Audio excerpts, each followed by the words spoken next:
Assalamualaikum warahmatullahi wabarakatuh. Selamat sore mahasiswa-mahasiswi semua pada prodi PKMI semester 4. Pada sore ini kita akan melanjutkan mata kuliah kita tentang pembelajaran IPA. Mungkin sudah lama kita tidak bisa bertemu secara langsung, dan hari ini pun kita juga belum bisa bertemu langsung karena permintaan daring. Maka untuk daring kali ini kita akan memberikan materi secara recording ya. Jadi saya rekam di sini bersama Tarina, saya jelaskan untuk beberapa waktu dan nanti silahkan untuk dipelajari dan difahami. Seperti itu. Oke. Pada hari ini kita akan melanjutkan pembelajaran kita, yaitu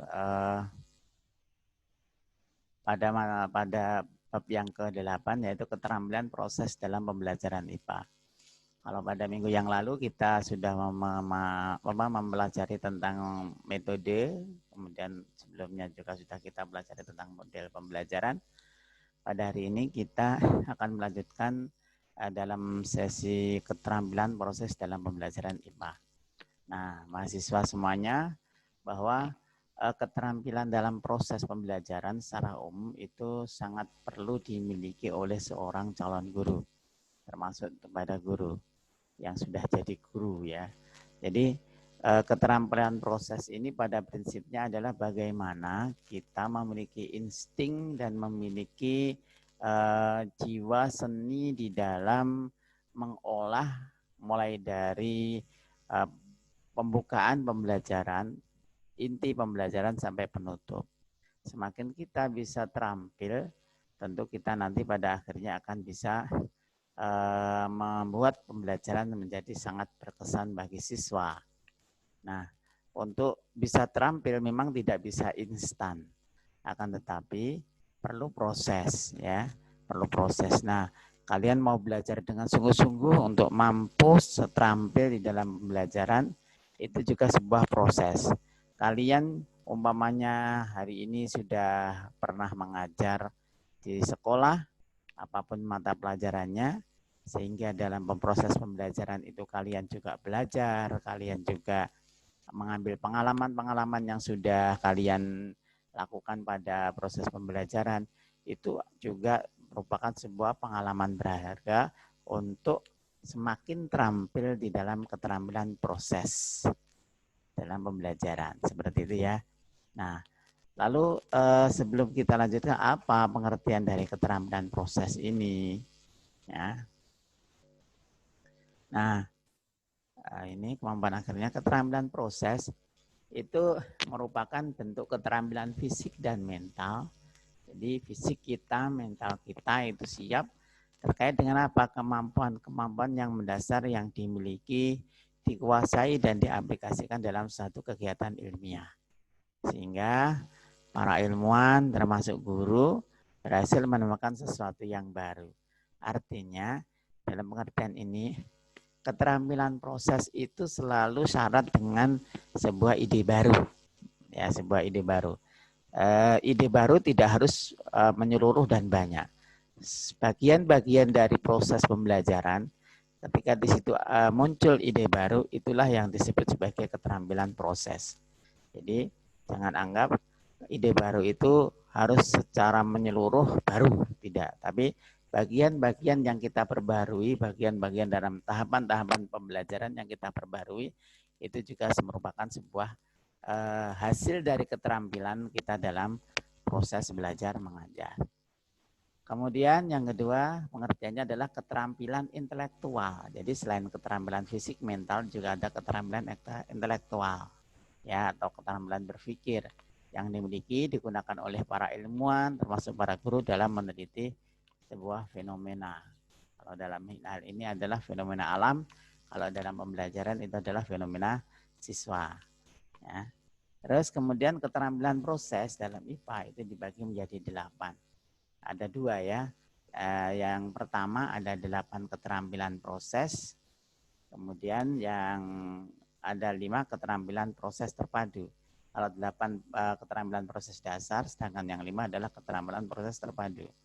Yang pertama dalam keterampilan proses dasar itu ada kemampuan dalam mengobservasi. Ya, observasi kalian tahu nanti ada penjelasannya. Yang kedua, keterampilan dalam mengklasifikasi, mengukur, mengkomunikasikan, menginferensi, ya, memprediksi. Ya, menginferensi itu menyimpulkan, kemudian memprediksi itu mengkira-kira atau menebak waktu yang akan datang, kemudian mengenal hubungan ruang waktu, kemudian mengenal hubungan angka.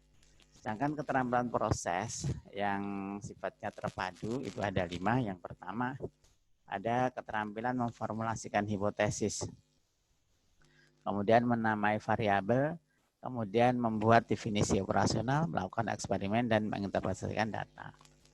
Nah, selanjutnya, ya. Nah, kalau kita padukan seperti ini, jadi keterampilan proses dasar terpadu itu bisa dikatakan sebagai pengamatan, kalau dasar ya, pengukuran, menyimpulkan, meramalkan, menggolongkan, mengkomunikasikan. Terpadu seperti ini, sama ya. Terus kemudian kita jelaskan satu-satu. Yang pertama adalah keterampilan proses dasar. Ya, yang pertama adalah mengobservasi. Mengobservasi merupakan keterampilan proses IPA yang paling dasar. Jadi pada mata pelajaran IPA, seorang guru harus mampu memiliki skill dalam observasi. Ya, karena di dalam pelajaran IPA itu tidak akan lepas dengan yang namanya observasi. Baik observasi yang bersifat outdoor atau observasi yang bersifat indoor. Observasi yang dilakukan di lapangan maupun observasi yang dilakukan di dalam kelas. Apapun yang akan diobservasi yang terkait dengan pembelajaran IPA. Dalam observasi, seorang guru juga seorang siswa dituntut untuk mampu menggunakan semua inderanya. Ya, inderanya digunakan untuk mengobservasi suatu hal atau suatu kejadian, bisa juga suatu benda, sehingga nanti akan ditemukan hasil dari observasi ini. Ya, kemudian kegiatan-kegiatan observasi misalnya kita mengamati benda-benda langit ya, atau benda-benda alam, benda padat, cair, gas, kemudian sistem-sistem termasuk sistem tubuh, sistem indera, sistem pencernaan, sistem pernafasan, sistem peredaran darah dan lain sebagainya. Kemudian dan ada juga mengamati organisme hidup. Misalnya adalah nanti di dalam proses pengamatan itu kita akan membedah katakanlah membedah tikus ya, maunya tikus kita bedah. Nah, tikus kita bedah, kemudian dari pembedahan itu tentu tidak hanya dibedah selesai, tapi di situ nanti kita akan mencoba untuk mengamati sistem organ yang ada di dalam tubuh tikus itu ya.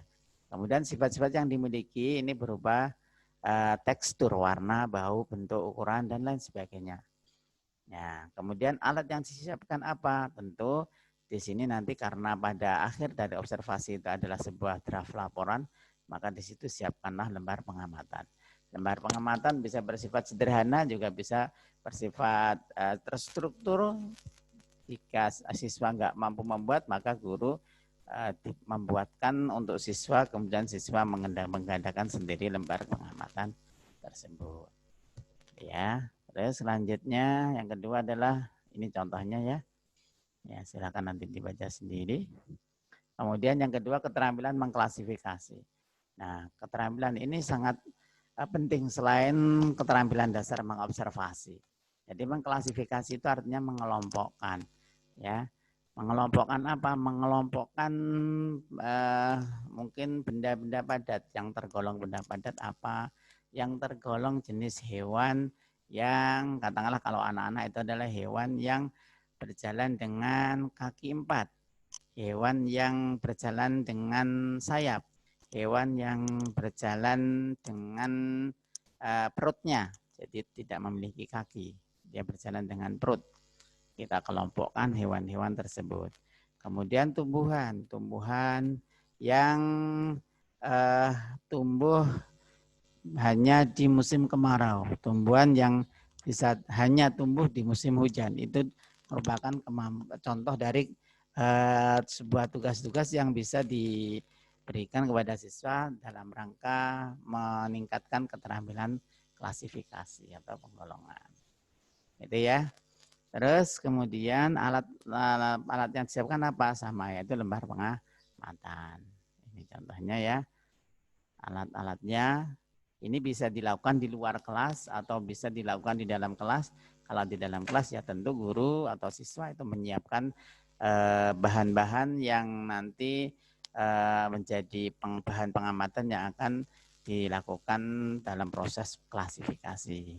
Tentu kalau di luar ruangan itu akan lebih mudah karena umpamanya kita langsung menuju objek pengamatan, katakanlah di hutan atau di sawah ya, atau mungkin di lapangan yang lapangannya masih sangat luas dan cukup rindang dan alami, itu bisa kita lakukan proses klasifikasi ya. Selanjutnya adalah keterampilan mengukur. Nah, keterampilan dalam mengukur itu memerlukan kemampuan untuk menggunakan alat ukur, baik alat ukur yang sederhana maupun alat ukur yang kompleks. Tentu dengan belajar terampil dalam mengukur itu nanti diharapkan siswa dapat mengukur suatu benda dengan baik dan benar ya, seperti itu. Biasanya katakanlah kita mengawali ukuran-ukuran keterampilan mengukur pada siswa itu dengan menggunakan jengkal ya, dengan jengkal seperti ini, jengkal. Dengan jengkal, kemudian selain jengkal dengan telapak kaki. Nah, dengan tali rafia. Nah, setelah mereka menggunakan itu, maka bisa menggunakan alat ukur yang standar. Contohnya penggaris ya, roll meter, timbangan ya, baik timbangan badan maupun timbangan yang digantungkan itu, atau kalau mau ukur suhu bisa menggunakan alat yang namanya termometer seperti itu ya, atau untuk mengukur volume cairan itu bisa menggunakan gelas, akan tetapi gelasnya sudah diberi angka ukur, jadi bukan gelas minuman biasa tapi gelas yang sudah diberi alat tanda angka ukurnya seperti itu ya. Ini contohnya ya. Kemudian setelah itu yang keempat, keterampilan mengkomunikasikan. Jadi dalam proses pembelajaran IPA tentu tidak akan bisa dilakukan secara mandiri kecuali dalam bentuk tes ya. Akan tetapi dalam proses pembelajaran secara siswa dalam kelas tentu di situ perlu pengerjaan dengan bentuk tim atau kerja kelompok. Tanpa adanya tim ya dalam proses pembelajaran itu tentu tidak akan bisa dilakukan pembelajaran IPA, akan sulit dan banyak makan waktu. Nah, dengan keterampilan kita belajar kelompok, tentu di situ akan memunculkan keterampilan kita di dalam mengkomunikasikan. Artinya apa dalam proses komunikasi ini? Komunikasi dalam keterampilan proses berarti menyampaikan pendapat hasil dari pengamatan, keterampilan proses lainnya, baik secara lisan maupun tulisan. Jadi siswa mampu membuat laporan, itu juga merupakan keterampilan proses. Siswa mampu mempresentasikan hasil pengamatannya, itu juga merupakan keterampilan komunikasi. Ya, siswa mampu berdiskusi dengan baik sesama anggota kelompoknya, itu juga keterampilan dalam mengkomunikasikan. Nah, ini ya. Output dari hasil komunikasi itu bisa dalam bentuk rangkuman kalau dalam bentuk tulisan, sedangkan kalau presentasi dari hasil presentasi itu, sedangkan dari komunikasi diskusi itu bisa dalam bentuk draft hasil diskusi atau hasil diskusi yang telah dirangkum dalam bentuk tulisan, grafik, tabel, gambar, poster dan sebagainya. Itu ya. Nah, diantaranya ini mengutarakan gagasan, menjelaskan penggunaan data atau menjelaskan benda yang mungkin salah satu dari kelompok tahu, akan tapi anggota kelompok lainnya nggak tahu, bisa saja itu ya berdasarkan pengalaman mereka di rumah, maunya semacam itu dijelaskan. Terus kemudian contohnya ini ya, alat yang disiapkan peralatan tulis tentu ya. Terus kemudian yang kelima adalah keterampilan menginferensi. Inferensi itu artinya menyimpulkan. Jadi menyimpulkan bisa dalam bentuk simpulan sementara maupun kesimpulan akhir. Ya, tentu di sini setelah dilakukan proses pengamatan, proses pengelompokan, klasifikasi, proses identifikasi, kemudian proses mengkomunikasikan. Di akhirnya adalah siswa akan mampu dalam menyimpulkan pembelajarannya, menyimpulkan pengamatannya, menyimpulkan dari hasil apa yang sudah diukur, apa yang sudah diamati bersama. Ya, inferensi itu merupakan pernyataan yang dibuat berdasarkan fakta hasil pengamatan. Hasil inferensi bisa saja dikemukakan dalam bentuk presentasi, ya bisa juga ditulis, ya. Jadi pola pembelajaran melatih keterampilan inferensi ini sebaiknya menggunakan pembelajaran konstruktivisme. Jadi artinya konstruktivisme itu adalah siswa tidak diberikan penjelasan terlebih dahulu. Mereka disuruh mengamati. Setelah mengamati, di akhir mereka akan mampu mengasimilasi dan mampu mensintesis ya dari apa yang mereka amati, sehingga mereka dengan sendirinya akan paham akibat dari proses pengamatan yang mereka lakukan. Baru di akhir menginferensi atau menyimpulkan. Seperti itu ya. Ini contohnya ya. Silakan dibaca sendiri. Nah, ini ya. Itu alat tulis tentu ya, lembar isian itu ya. Terus kemudian berikutnya adalah keterampilan memprediksi. Memprediksi itu artinya adalah meramalkan ya masa depan atau membuat perkiraan gambaran yang akan terjadi di waktu mendatang. Ya.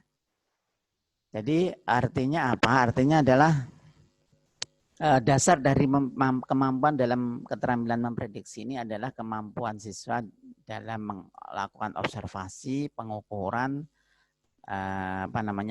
juga dalam proses komunikasi bisa, dalam proses penyimpulan juga bisa. Akhirnya di akhir mereka akan mampu memprediksi. Dan biasanya dalam proses prediksi itu juga akan berurutan secara langsung maupun tidak langsung, secara sadar maupun tidak disadari oleh siswa itu dalam proses penyimpulan. Itu siswa secara sendirinya jika mereka pemikirannya baik dan paham tentang apa yang dilakukan itu akan mampu memprediksi. Ya. Contohnya adalah memprediksi berapa lama lilin yang menyala akan tetap menyala. Jika kemudian ditutup dengan toples dan yang dan ditelengkupkan ataupun ditutup dengan benda yang di situ udaranya tidak bisa masuk, apa yang terjadi itu contoh dari memprediksi ya. Seperti itu. Nah, alat-alatnya ini ya. Kemudian yang ketujuh adalah keterampilan mengenal hubungan ruang dan waktu. Nah, keterampilan mengenal hubungan ruang dan waktu itu adalah kemampuan menjelaskan posisi suatu benda terhadap benda lainnya atau terhadap waktu, atau keterampilan mengubah bentuk dan posisi suatu benda setelah beberapa waktu. Jadi artinya di sini adalah siswa mampu mengenal hubungan antara satu dimensi dengan dimensi lainnya. Contohnya begini. Untuk membantu mengembangkan pengertian siswa terhadap hubungan waktu ruang, seorang guru dapat memberikan pelajaran tentang pengenalan dan persamaan bentuk-bentuk dua dimensi. Nah, ini ada di pelajaran kelas 4 MI SD ya. Itu matematika ada. Yaitu contohnya dua dimensi. Itu kalau dua dimensi itu bentuknya gambar yang satu pandang arah. Contohnya segi 4 ya, segi 4. Kalau bentuk 4 dimensi berarti contohnya adalah kubus ya, prisma, ya, elips. Ini adalah bentuk 4 dimensi. Jadi siswa mampu membuat semacam bayangan terhadap bentuk suatu benda jika benda itu dalam bentuk satu dimensi ataupun dua dimensi. Dengan kata lain, kalau dihubungkan dengan pelajaran IPA, itu siswa mampu membuat dan mengenal hubungan ruang waktu antara katakanlah waktu yang di ruang waktu yang dimiliki oleh kerajaannya Serangga. Ya, kerajaan Serangga. Artinya kerajaan Serangga itu bahkan Serangga banyak jenisnya. Serangga kan rumahnya tentu beda dengan rumah manusia. Bentuknya juga beda dengan bentuk rumah manusia. Umurnya serangga juga berbeda dengan umurnya manusia. Makanannya juga berbeda dengan makanan manusia. Cara berkembang biaknya juga berbeda dengan manusia, dan termasuk bentuk tubuhnya pun juga berbeda dengan tubuh manusia. Itu adalah keterampilan siswa dalam mengenal hubungan ruang dan waktu, ya. Sedangkan yang ke-8 adalah keterampilan menghubungkan bilangan-bilangan. Tentu di sini kalau dalam pelajaran IPA nanti ketika siswa itu sudah mampu memahami banyak hal tentang pelajaran IPA di akhir, biasanya di kelas 6 itu akan ada pengenalan benda yang dikorelasikan atau dihubungkan dengan rumus-rumus. Dengan rumus-rumus katakanlah kecepatan, ya, gerak lurus, ya, kemudian ada suhu, ya, ada suhu juga, suhu katakanlah derajat Celcius ke derajat Reaumur, Fahrenheit, dan Kelvin. Itu adalah bilangan-bilangan yang tentu juga harus dikenal oleh siswa. Maka mengenalkan angka-angka tentu akan menjadi sangat penting agar siswa mampu mengenal bilangan-bilangan tentunya di mata pelajaran IPA nantinya, ya. Ya, inilah 8 proses keterampilan keterampilan proses keterampilan dasar pada seorang guru siswa yang harus dikuasai dalam pembelajaran IPA. Sedangkan keterampilan terpadu apa? Keterampilan terpadu atau proses terpadu ini sebenarnya lebih di atas dari keterampilan proses dasar. Ini tentu kalau kalian lebih dalam memahaminya nanti adalah seorang guru itu sangat dituntut untuk memiliki keterampilan proses terpadu. Nah, keterampilan proses terpadu bisa kalian miliki ketika kalian nanti belajar yang namanya metodologi penelitian. Ya.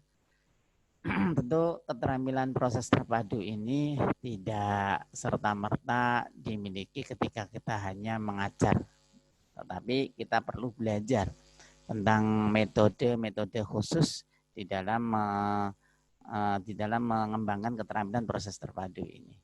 Nah, diantaranya apa? Seorang guru itu harus mampu mengidentifikasi variabel. Identifikasi variabel itu artinya adalah mengidentifikasi komponen-komponen yang menjadi permasalahan di dalam kelas. Ya, komponen-komponen yang menjadi hal-hal yang akan diajarkan di dalam kelas. Komponen-komponen yang nanti akan menjadi bagian dari interaksi siswa dengan pelajaran, atau siswa dengan guru mata pelajaran, atau bahkan guru dengan mata pelajaran itu. Nah, itu adalah kemampuan mengidentifikasi variabel, ya. Nah, itu saja mungkin yang saya jelaskan. Lebih lanjut nanti mengenai variabel kita akan belajar banyak pada mata kuliah metodologi penelitian, ya. Seperti itu. Kemudian yang kedua adalah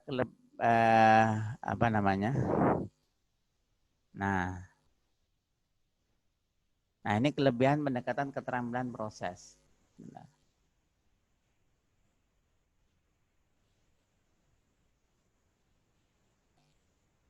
Oh iya. Nah, ini ya.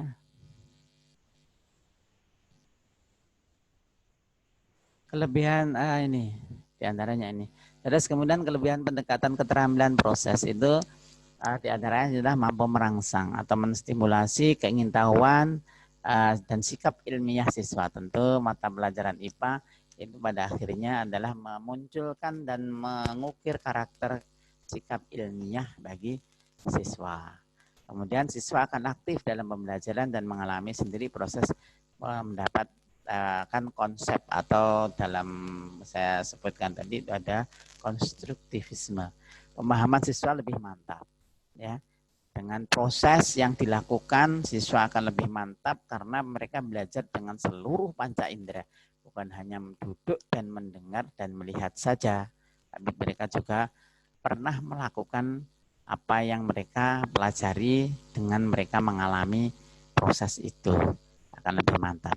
Siswa lebih terlibat langsung dalam objek nyata, sehingga dapat mudah pemahaman siswa terhadap materi pelajaran. Siswa menemukan sendiri konsep-konsep yang dipelajari, melatih siswa untuk berpikir kritis, melatih siswa untuk bertanya, aktif dalam pembelajaran, mendorong siswa untuk menemukan konsep baru, memberi kesempatan kepada siswa untuk belajar menggunakan metode ilmiah. Itu kelebihannya. Nah, sedangkan kekurangannya apa? Waktunya yang agak lama, ya, perlu waktu lama. Tentu tidak hanya bisa dilakukan dalam waktu 1 jam, minimal 2 jam. Paling tidak 3 jam untuk mulai dari merancang untuk kelompok, melakukan proses, kemudian sampai menemukan hasil serta menyimpulkan dari hasil pembelajarannya. 3 jam, ya. Kemudian memerlukan perencanaan dengan teliti. Jadi guru harus mampu, jumlah siswa kelas harus relatif kecil. Jadi kelompok kecil-kecil, ya. Untuk kelompok kecil-kecil itu lebih mudah diatur daripada kelompoknya besar-besar. Kemudian memerlukan perencanaan. Jadi guru harus mampu merencanakan sebelum proses pembelajaran dimulai. Tidak menjamin siswa akan dapat mencapai tujuan dengan tujuan pembelajaran. Jadi ya memang ini proses, ya, artinya ya, tidak harus pesimis. Artinya ya kita harus tetap optimis siswa akan mampu, namun juga tidak menutup kemungkinan siswa tidak akan mampu. Karena guru tidak menjelaskan, kan seperti itu. Tapi nanti artinya itu dengan proses pembelajaran secara berkelanjutan antara guru dengan siswa, guru tentu akan mampu menganalisis tadi. Jadi melalui bentuk metode penelitian itu guru akan mampu, oh ini siswa ini paham, oh siswa ini memiliki gerak-gerik belum paham, tapi mereka nggak mau menyampaikan atau malu. Maka guru harus tanggap dengan hal-hal semacam itu, ya. Sulit membuat siswa turut aktif, ya, tidak bisa merata aktifnya. Maka perlu strategi yang baik dan terus menerus, ya, dicoba terus sampai pada suatu saat nanti kita akan merasakan bahwa proses pembelajaran itu terasa sangat dinikmati oleh siswa, seperti itu, ya. Kemudian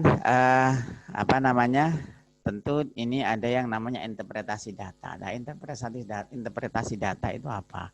Interpretasi data itu adalah bagaimana seorang guru mampu mengungkapkan atau membuat paparan-paparan data dari hasil proses pembelajarannya.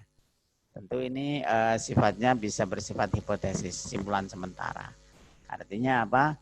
Interpretasi data ini pada prinsipnya seorang guru itu dalam proses pembelajaran itu harus mampu membuat semacam laporan dari hasil proses pembelajarannya tadi. Nah, tentu ini tidak bisa ditulis secara terus-menerus, bisa saja ini ditulis dalam bentuk PTK, ya, atau dicatat dalam bentuk catatan khusus yang itu nanti bisa dijadikan sebagai evaluasi atau bahan evaluasi. Seperti itu, ya. Nah, ini juga terkait dengan tadi yang variabel tadi. Nah, ini variabel tadi sudah. Nah, kemudian kemampuan eksperimen ini, ya, dalam proses pembelajaran tentu guru itu memiliki sifat sebagai pengeksperimen dan siswa sebagai bahan eksperimen tentunya. Ya memang tidak lepas dari itu. Artinya apa, ya, tidak terus kemudian kita katakan sebagai bentuk kelinci percobaan, tidak. Tapi di situ lebih ke arah bagaimana guru juga secara utuh menyampaikan pembelajaran, juga secara utuh mencoba sebuah metode pembelajaran, juga secara utuh memberikan fasilitas kepada siswa untuk belajar, dan siswa juga benar-benar belajar. Artinya apa? Memang proses yang dilakukan di dalam pembelajaran itu tidak lepas dari yang namanya eksperimen. Namun kan dengan eksperimen itu kan kita akan mendapatkan pengalaman berharga. Tentu pembelajaran yang sudah dikembangkan saat ini sudah sangat canggih, sudah sangat bervariasi macam-macam, baik dalam penggunaan teknologi maupun dalam penggunaan media-media yang ada di lingkungan sekitar, media alam. Nah, itu tentu tidak lepas dari yang namanya eksperimen pembelajaran dari masa lalu. Nah, karena proses pembelajaran yang terus-menerus, nah, seorang guru maka suatu saat nanti akan terampil di dalam mengembangkan proses pembelajaran. Ya, seperti itu. Ini maksud yang saya utarakan adalah dari eksperimen ini.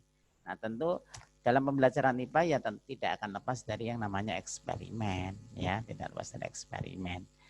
Ya, tentu ketika IPA itu ada eksperimennya, ya maka di situ akan lebih menarik, ya, tidak hanya sekedar bercerita saja. Ya, minimal siswa diajak menonton video untuk mengetahui hal-hal yang ada di luar dunia kita, katakanlah semacam itu, yang ternyata itu memiliki banyak hal yang penting untuk kita ketahui sebagai bentuk informasi, ya, seperti itu. Oke, kemudian ini saran-saran, ya, artinya apa? Saran untuk guru yang nanti akan mengajarkan IPA, tentu jangan sampai IPA itu nanti diajarkan hanya di dalam kelas saja. Ya, manfaatkan lingkungan, cari ide kreatif. Jika ingin mempraktekkan sesuatu, ya jangan sungkan-sungkan untuk meminta siswa, ya, karena besok praktek umpamanya, maka siswa diminta untuk membawa sebagian dari bahan-bahan atau alat-alat yang bisa kita gunakan untuk praktek. Jadi ya artinya tidak membebankan semuanya kepada siswa. Artinya adalah kan guru tidak mungkin membawa semuanya untuk siswa itu. Maka demi belajar siswa yang baik, lancar, mereka tentu tidak bisa lepas dari tanggung jawab belajar itu. Salah satunya yaitu membawa sebagian kecil dari bahan-bahan yang akan dipraktekkan. Itu juga sebagai bentuk dari pembelajaran yang menyenangkan nanti akhirnya. Nah, seperti memang banyak pengalaman. Kalau saya dulu itu ya ada yang benar-benar sungguh-sungguh mereka menyiapkan dan membawa apa yang disarankan guru, tapi ada juga yang nggak mau tahu sehingga mereka tidak membawa. Ya tentu di situ nanti ada punishment, ya, kita beri punishment, jangan sungkan-sungkan beri punishment mereka yang tidak mau, sehingga mereka jera dan tidak akan mengulang di pertemuan-pertemuan berikutnya, seperti itu, ya. Tentu sebagai seorang guru ya jangan putus asa, artinya menjadi orang baik itu jangan bosan, ya, teruslah berbuat baik, ya, dengan cara mengajar, ya, tentu kita nanti akan mendapatkan hasil yang lebih baik di masa mendatang. Tidak akan bisa kita duga. Jadi siapapun yang kita ajari nanti kelak akan pasti memberikan manfaat bagi kita. Jika mereka tidak memberikan manfaat, maka Allah yang nanti akan memberikan manfaat bagi kita, ya. Mungkin itu saja dari saya. Tentu di sini akhir ada uji kompetensi, silakan kalian kerjakan dan silakan kalian kumpulkan melalui WA, ya. Terima kasih. Saya akhir sekian, semoga bermanfaat. Allahumma fiq ala wa thariq. Wassalamualaikum warahmatullahi wabarakatuh.